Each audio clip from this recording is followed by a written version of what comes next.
अगर औलाद ऐसी हो तो भगवान किसी को औलाद ना दे। लोग बिना औलाद के रहना मंजूर करेगा, लेकिन ऐसी औलाद शायद किसी को नहीं चाहिए। जिस औलाद की वजह से माँ बाप धक्के खा रहे हों, जिस औलाद की वजह से माँ बाप दर दर की ठोकर खा रहे हैं, जिस औलाद की वजह से आज माँ बाप के वो हालात हो चुके हैं कि बाप की स्थिति मतलब क्या बोल सकते हैं, कुत्ते के बराबर आप कह सकते हैं कि हो सकती है कि एक बाप की स्थिति इस उम्र में ऐसी हो गई है कि बाप जो है ना, बाप नहीं रह गए हैं। बाप को मतलब बाप वाला इज्जत नहीं मिल रहा है। एक माँ को माँ नहीं बल्कि वेश्या बोला जा रहा है। एक बहन को बहन नहीं बल्कि गंदी गंदी गालियाँ दी जा रही है। तो शर्म आनी चाहिए ऐसे लोगों को जो अपने माँ बाप को इस जगह पे लाके मतलब इस तरह से कर रहे हैं।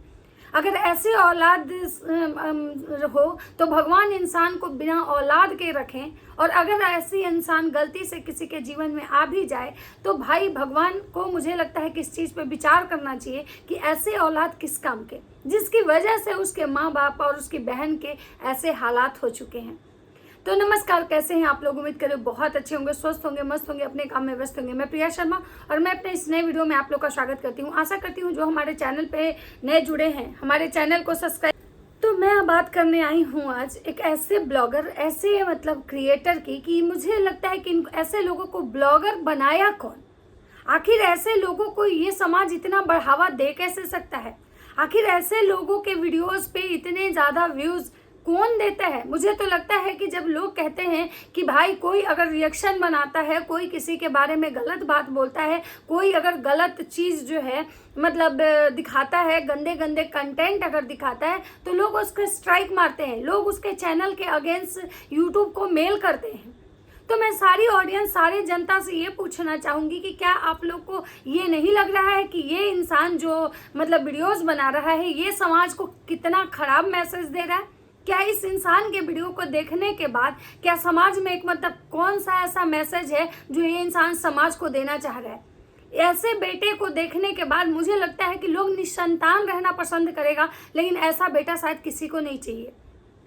मैं मानती हूँ, मैं कभी भी किसी एक पक्ष की बात नहीं करती हूँ। मैं मानती हूँ कि हो सकता है कि इस इंसान को ये घमंड हो गया कि भाई हम बहुत बड़े यूट्यूबर हैं, बहुत बड़े क्रिएटर हैं और हम अपना पूरा परिवार चला रहे थे, हम अपनी माँ को मतलब चिकन मटन खिला रहे थे, हम अपनी माँ को एक अच्छा लाइफ दे रहे थे। तो मैं कहना चाहूँगी कि रे बेशर्म, तुमको अगर थोड़ा सा भी शर्म है ना तो तुम चुल्लू भर पानी में डूब के मर जाओ।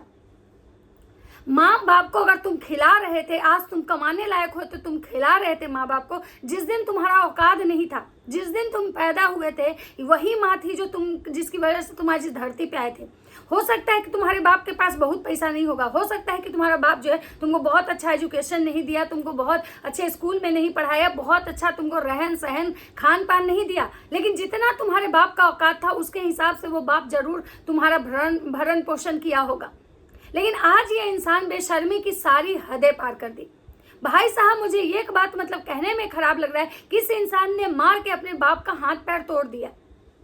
मतलब सोचिए कि कितना मतलब गिरा हुआ इंसान है। मैं तो आप लोग से रिक्वेस्ट करना चाहूंगी कि ऐसे इंसान के वीडियोस पे आप लोग यूट्यूब को मेल कीजिए।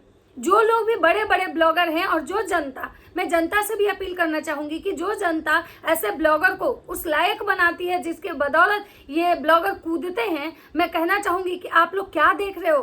क्या आप लोग इसको बढ़ावा दे रहे हो? क्या आप इसको मतलब मिलियन में इसके सब्सक्राइबर पहुंचा दिए? शायद इसी चीज का इसको घमंड हो गया है। तो चलिए आज बात करने आई हूं मैं, जिसकी बात करती हूं कि आखिर कहानी में हुआ क्या है। तो नमस्कार, कैसे हैं आप लोग? उम्मीद करें बहुत अच्छे होंगे, स्वस्थ होंगे, मस्त होंगे, अपने काम में व्यस्त होंगे। मैं प्रिया शर्मा हूं। मैं अपने इस नए वीडियो में आप लोग का स्वागत करती हूं। आशा करती हूं जो हमारे चैनल पर नए जुड़े हमारे चैनल को सब्सक्राइब कर देंगे और हमारे वीडियो को लाइक भी करेंगे। तो दोस्तों, आज मैं बात करने आई हूँ राजा ब्लॉग की। राजा ब्लॉग का आप वीडियो देखे होंगे, जो लोग देखते हैं इसको मतलब या क्या बोले, इसका नाम तो राजा पता नहीं कौन रखा है, कौन इसका नाम राजा है। ये राजा है। अगर ऐसे राजा मतलब अगर देश में आ जाए तो मुझे लगता है कि देश जो है ना, देश कंगाल हो जाएगा, देश में हाहाकार मच जाएगा, देश जो है ना एकदम से क्या बोले, अंग्रेजों के शासन से भी ज्यादा काला पानी की सजा हो जाएगी अगर ऐसे राजा हो जाए। ये इंसान एक घर को ढंग से नहीं चला पाया, ये किस बात का राजा है? कौन इसका नाम राजा रखा? इसका नाम राजा नहीं, इसका नाम मतलब बहुत क्या बोले, हम सोच के मतलब अगले वीडियो में आप लोग को बताएंगे। अगर आप लोग को कोई नाम सजेस्ट अगर समझ में आ रहा है कि इसका नाम क्या होना चाहिए तो इस गिरे हुए इंसान के बारे में मुझे जरूर बताइएगा। ये इंसान मतलब इसके बाप जो है, इसके पिता इससे मिलने आते हैं, इसके पिता इससे मिलने आते हैं, इसको फोन करते हैं, लेकिन ये इंसान अपने बाप का फोन तक नहीं उठाता है। ये इंसान अपने बाप का फोन तक नहीं उठाता है। इसके जो पिताजी हैं इसके ससुराल वाले को फोन करते हैं और कहते हैं कि बात करवाइए, मेरा बेटा जो है उससे हम मिलने आए हैं।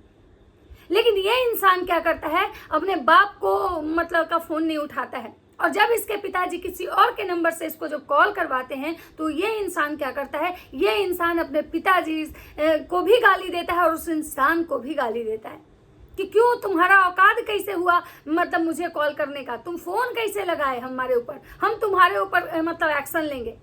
हम तो कानून से, हम तो गवर्नमेंट से भी ये चीज़ें कहना चाहेंगे कि क्या अगर ऐसे लोगों के अगर एप्लीकेशन मान्य है तो मुझे तो लगता है कि सारे लोग को, सारे समाज को एक एप्लीकेशन लिखना चाहिए और इसके खिलाफ इसको कोर्ट में खड़ा करना चाहिए।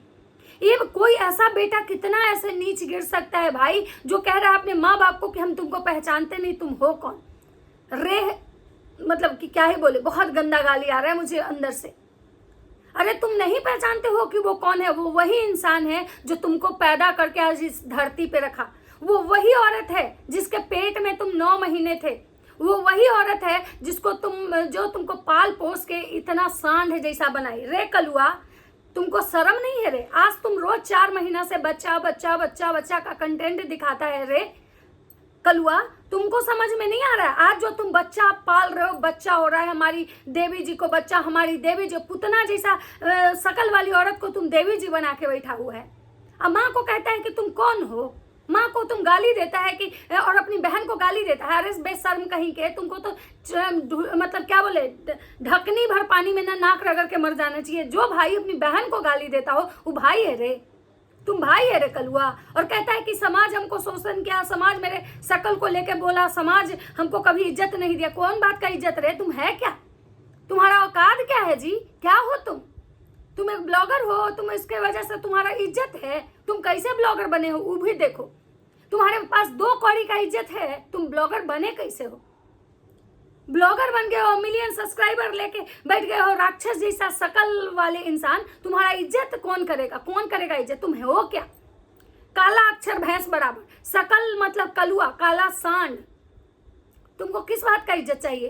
किस बात का इज्जत चाहिए तुमको? ये तुम जो कांड किए, तुमको इस बात की इज्जत चाहिए? जो इंसान अपने बाप का सगा नहीं हुआ, जो अपने बोलते हैं ना कि जो अपनी माँ का सगा नहीं होता है, वो दुनिया में इंसान किसी का सगा नहीं होता है। जो अपनी बीवी का सिर्फ व्यूज के लिए अपनी बीवी का भी इज्जत उछाला, जो इंसान अपनी बहन के साथ गलत करने की कोशिश किया तभी इसकी बहन घर छोड़ के भाग गई, जो इंसान अपने आप को दिखाने के लिए, अपने आप को मतलब बड़ा दिखाने के लिए, हम बहुत बड़े ब्लॉगर हैं, हमने पूरे परिवार के अकाउंट को डिलीट कर दिया इंसान। इस इंसान का को इतना अकड़ है कि जो हमारे खिलाफ वीडियो बनाएगा, जो हमारे लिए गलत बोलेगा, हम उसका चैनल उड़ा देंगे। जो हमारा फोटो यूज करेगा हम उसके लिए कंप्लेन करने जाएंगे। अबे तुम सोचे हो कि जो जनता, जो ऑडियंस आज तुमको इस लायक बनाई, अगर वो सारी ऑडियंस अगर इकट्ठा हो जाएगी तो तुम कहीं लायक नहीं बचोगे, कहीं लायक नहीं बचोगे। आज जो मुर्गा तुम लोग को खिला रहे हो, मटन चिकन तुम खिला रहे हो ना, तुम्हें तो मार भात पे आफत आ जाएगी। तुम्हारा औकात क्या था? इसीलिए कहा जाता है कि अगर किसी को जरूरत से ज्यादा अगर मिल जाता है ना तो वो पचा नहीं पाता है। वही चीज इस कलुआ के साथ हो रहा है। ये जनता इसको इतना ज्यादा सपोर्ट करती कि ये जो कलुआ है ना अपना औकात ही भूल गया। आज तुम कह रहे हो कि मेरे माँ बाप को हम नाच नाच के खिलाए, नाच नाच के किए, किसके लिए नहीं किए, सबको घुमाए, सबको ये किए, सबको वो किए। अरे तुम अपनी माँ बाप के लिए क्या किया? जिस दिन मैं शुरुआत में तुम्हारा जब वीडियो देखती थी, मैं देखी थी कि तुम वहीं पे खड़ा रहते थे, तुम्हारी छोटी बहन नाचती थी, तुम्हारी माँ नाचती थी, तुम्हारे जो पिताजी हैं वो साइड से नाचते थे। तुम क्या किए? और तुम कह रहे हो कि हम उनको माफ नहीं करेंगे, वो लोग हमको सोने का अंडा देने वाला समझ रहे थे। अबे तुम्हारे जैसे इंसान का, गिरा हुआ इंसान का अगर कोई कमाई खाए ना तो मुझे लगता है कि वो भी बहुत गिरा हुआ इंसान है। मजदूरी कर ले, तिहारी कर ले, लेकिन मुझे नहीं लगता कि तुम्हारे जैसे लोग के कमाई खाने वाले को भी हक लगेगा। और आज तुम कह रहे हो कि हमारी बीवी जो है पैदल नहीं चलती। क्यों? तुम्हारी बीवी क्या है? महारानी विक्टोरिया है? क्या है तुम्हारी बीवी? तुम्हारी बीवी का औकात क्या था? क्या है तुम्हारी बीवी का औकात जो तुम्हारी बीवी पैदल नहीं चल सकती है, जिसके लिए तुमने बंगला खरीदा, गाड़ी खरीदा। आज तुम्हारी बीवी पैदल नहीं चल सकती, ये चीज तुमको दिख रहा है, लेकिन तुम्हारे बूढ़े बुजुर्ग माँ बाप किस हालात में जी रहे हैं ये तुमको नहीं दिख रहा है। और तुम कह रहे हो कि बेटा हमको ऐसा माँ बाप नहीं चाहिए। अरे उनको तो पहले ही तुम्हारे नाम का श्राद्ध करवा देना चाहिए था। अगर दूसरे माँ बाप होते ना तो तुम्हारे नाम का कई श्राद्ध करवा देते, तुम्हारे फोटो पे हार चढ़ा देते। और तुम्हारी बहन जो इतना गाली सुनने के बाद, इतना बेइज्जती के बाद तुमको फोन करने जाती है, अगर हमारी तरह बहन रहती ना तुमको थूकने नहीं जाती, कभी पलट के तुम पे थूकने नहीं जाती, क्योंकि तुम्हारा शकल जो है ना थूकने लायक नहीं है। आज जैसे तुम बोल रहे हो कि तुम अपने बाप को मारे, तुम अपने बाप का फोन नहीं उठाए और बोले कि हमारे घर आना भी मत, हमारी बीवी है, हमारी बीवी है, हम इसको नहीं छोड़ते सकते हैं क्योंकि हम बहुत प्यार करते हैं। एक समय इसी बीवी को तुम छोड़ने के लिए तैयार थे, तुम्हारे बहुत लड़ाई तुम्हारी बीवी भी तुम्हारे अगेंस्ट आके वीडियो बनाई थी, तुम्हारी बीवी भी तुम्हारे खिलाफ बहुत कुछ ऐसा बोली थी कि मेरा जो पति है ऐसे है वैसे है, इतना घटिया इंसान है, सबके चैनल उड़ा देता है, वो चाहता ही नहीं है कि कोई उसके आगे निकले, उसको सबसे जलन है, वो पता नहीं किसी और लड़की से बात करता है, किसी और से शादी करना चाहता है, किसी के बहकावे में है, कोई मतलब मर्द है जिससे वो रात भर बात करता है। तो तुम अपनी बीवी को कहे नहीं छोड़ दिए, जब तुमको अपने माँ बाप के लिए इतना दर्द है कि मेरे अगेंस्ट वो इंटरव्यू दे दिए, मेरे अगेंस्ट जो है वो वीडियो बना दिए, इसलिए हम उनको पसंद नहीं करते हैं, उनको कभी हम पसंद नहीं करेंगे, कभी हम उनको अपने घर नहीं लाएंगे, वो मेरा कोई है ही नहीं, तो तुमको तो तुम्हारी बीवी को भी छोड़ देना चाहिए था, क्योंकि तुम्हारी बीवी भी तुमको लेकर बहुत गंद फैलाई थी। फिर अपनी पूतना जैसी बीवी को क्यों लेके आए और कह रहे हो कि 4 महीने का बच्चा है, मेरा बच्चा है, मेरी बीवी है, हम अपनी बीवी के लिए घर खरीदे, हम अपनी बीवी के लिए गाड़ी खरीदे। तो जब तुम अपनी बीवी को माफ कर सकते हो तो तुम अपने माँ बाप को क्यों नहीं माफ कर सकते हो? और आज तुम जिस बच्चे की दुहाई दे रहे हो और जो रात दिन तुम अपने बच्चा बच्चा बच्चा करते हो ना, याद रखना भगवान के लाठी में आवाज नहीं होती है। पता नहीं तुम लोग जो कर रहे हो, तुम कर रहे हो, तुम्हारे माँ बाप कर रहे हो, मैं किसी को पर्सनली नहीं जानती हूँ, कंटेंट के लिए कर रहे हो या जिस चीज के लिए कर रहे हो मुझे नहीं पता है, लेकिन हाँ एक बात मुझे इतना जरूर समझ में आ रहा है कि ये जो तुम कर रहे हो ना, ये समाज में बहुत गंदा मैसेज तुम दे रहे हो। समाज में जितने भी यंग लोग हैं, जितने भी लोग हैं ना, वो उनको तुम ये सिखा रहे हो कि अगर बीवी गलती करे तो उसको माफ करके उसको अपना लेना चाहिए, लेकिन अगर माँ बाप गलत हो तो उनको छोड़ देना चाहिए। गलती तो इंसान से होती है। क्या तुमने आज तक जीवन में कोई गलती नहीं किया? तुम जब बचपन से इतने बड़े हुए थे तुमने आज तक कोई गलती नहीं किया, लेकिन फिर भी तुम्हारे माँ बाप, इतना होने के बावजूद भी तुम्हारे माँ बाप तुम्हारे लिए हमेशा अच्छा सोचे। लेकिन तुम अपने माँ बाप के साथ क्या किए? जब तुम्हारे माँ बाप तुमसे मिलने आए तुम उनको पहचानने तक से इनकार कर दिए, जो कि वही माँ बाप है जिनकी बदौलत आज तुम जिंदा हो। भले तुम्हें कोई सब्सक्राइब कर रहा है, भले तुमको कोई सपोर्ट करता है, ये जनता, ये पब्लिक सब तुमको सपोर्ट कर रही है, आज तुम उसको आभार प्रकट कर रहे हो। जो जनता तुमको यहाँ तक पहुँचाई, कभी उस माँ बाप के भी तुम आभार प्रकट करते जिस माँ बाप के बदौलत तुम आज इस धरती पे आए। इस बेशर्म को इतना शर्म नहीं आया कि अपने बुजुर्ग बाप को ये मारा। इस बेशर्म को इतना शर्म नहीं आया कि अपनी माँ को ये गंदी गालियां दिया, अपनी बहन को गाली दिया, और ये कहता है कि हम सोने के अंडा देने वाली मुर्गी। अबे क्या किया है तुम उन लोगों के लिए? घर से निकाल दिया, हमको निकाल दिया, मेरी बीवी को निकाल दिया। तुम्हारे जैसा बहुत ऐसा लोग है जो लव मैरिज शादी करता है तो उसको परिवार वाले एक्सेप्ट नहीं करते हैं, निकाल देते हैं अपने बेटे को, लेकिन उनका बेटा जो है ना अपने माँ बाप को गाली नहीं देता है। अगर तुम्हारे में इतना ही गट्स था तो तुम्हारे माँ बाप जब तुमको निकाल दिए थे, तुम आराम से निकले थे, अपने ससुराल गए थे और तुम आराम से रह रहे थे। तुम्हारे माँ बाप तुम्हारे लिए अगर गलत बोले तुम्हारे, तो कहीं ना कहीं तुम उनको हर्ट किए थे, कहीं ना कहीं तुम उनके मर्जी के अगेंस्ट शादी करके ले आए थे। तो कोई भी माँ बाप उस कंडीशन में ना किसी का आरती नहीं उतारता है, लेकिन तुम जो कर रहे हो, एक बेटा बहुत मतलब कोई ऐसा नहीं करता है। और अगर बेटा तुम्हारे जैसा हो ना तो मैं तो भगवान से भी कहूंगी कि दुश्मन को भी ऐसे वंश ना दे, दोस्त तो दोस्त, दुश्मन को भी ऐसे वंश ना दे। बिना वंश के निसंतान रहे इंसान, लेकिन ऐसा संतान किसी को ना दे। और जिस संतान के लिए तुम आज सपने सजा रहे हो ना, जिस संतान के लिए, अगर तुम्हारा बच्चा तुम्हारे साथ ऐसा करेगा तो तुम क्या करोगे? और करेगा, कर्मा लौट के आता है, याद रखना। आज तुम भले ही बहुत बड़े क्रिएटर हो, बहुत बड़े ब्लॉगर हो सकता है किसी का चैनल तुम उड़ा दो, हो सकता है कि कोई तुम्हारे बारे में बोले तो तुम उसको मतलब उसके बारे में भी गलत बोलो, लेकिन याद रखना भगवान की लाठी में आवाज नहीं होता। और जिस तरह से तुम अपने बुजुर्ग बाप को इतना मारे कि वो इंसान हॉस्पिटलाइज हो गया, तुम उस इंसान को अपने दरवाजे से भगा दिए, पहचानने से इनकार कर दिए, और उस इंसान के साथ तुम गाली गलौज किए अपने बुजुर्ग बाप के साथ। याद रखना तुम्हारे साथ तो इतना बुरा होगा ना, इतना बुरा होगा ना कि तुम मतलब कि समझ में नहीं आएगा तुमको कि हमारे किस किस कर्म के हमको सजा मिल रही है। कुछ दिन पहले तुम्हारा जो सांस अटक रहा था और जो तुम हॉस्पिटलाइज हुए थे ना, वो तो कुछ नहीं था, वो तो ट्रेलर था। अभी तो पिक्चर बहुत बाकी है। तुम्हारे साथ तो वो तुम्हारी दुर्गति होनी है, वो दुर्गति होनी है ना जो शायद दुनिया देखेगी। आज जिस दुनिया का तुम आभार प्रकट कर रहे हो और कह रहे हो कि हम किसी को नहीं माफ करते हैं जो हमारे साथ गलत करता है, तो भाई अपनी पूतना जैसी बीवी को क्यों घर में बिठाए हो? अगर किसी को माफ नहीं करते, जब अपनी बहन को तुम माफ नहीं किए, अपनी माँ को माफ नहीं किए, फिर पूतना में ऐसा क्या था? तो पूतना से हम प्यार करते हैं, तो तुमको जब पूतना से इतना प्यार था, तुमको उस माँ के बारे में एक बार भी नहीं लगा? उस माँ से तुमको कोई प्यार नहीं था?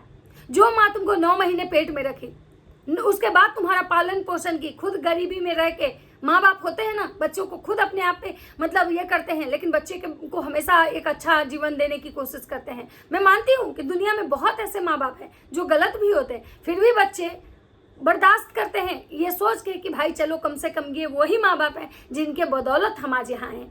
इस कलुआ, इस काला सांड का वीडियो लोग बोलता है कि इसके वीडियो में कुछ ऐसा नहीं होता है देखने के लिए। हम लोग कभी इसके वीडियो नहीं देखते हैं, लेकिन इस बार जो इसकी जो हरकतें थी ना, मुझे ज़रूर लगा कि मुझे समाज से अपील करनी चाहिए, मुझे लोगों से अपील करनी चाहिए कि ऐसे इंसान को आप लोग स्ट्राइक दीजिए, ऐसे इंसान के चैनल के बारे में लोग कंप्लेन कीजिए।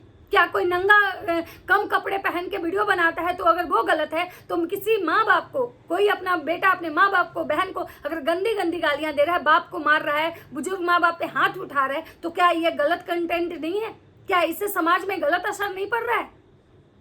तो बाकी आप लोग को जैसा लगे मुझे प्लीज़ कमेंट करके ज़रूर बताइएगा। मैं इसके बारे में कोई वीडियो बनाने वाली नहीं थी, लेकिन इसकी हरकतें ऐसी थी कि मुझे मजबूरी में वीडियो बनाना पड़ा। तो चलिए मिलते हैं नेक्स्ट वीडियो में। अगर हमारी वीडियो अच्छी लगती है तो लाइक कमेंट शेयर जरूर कीजिएगा। तब तक सबको बाय बाय।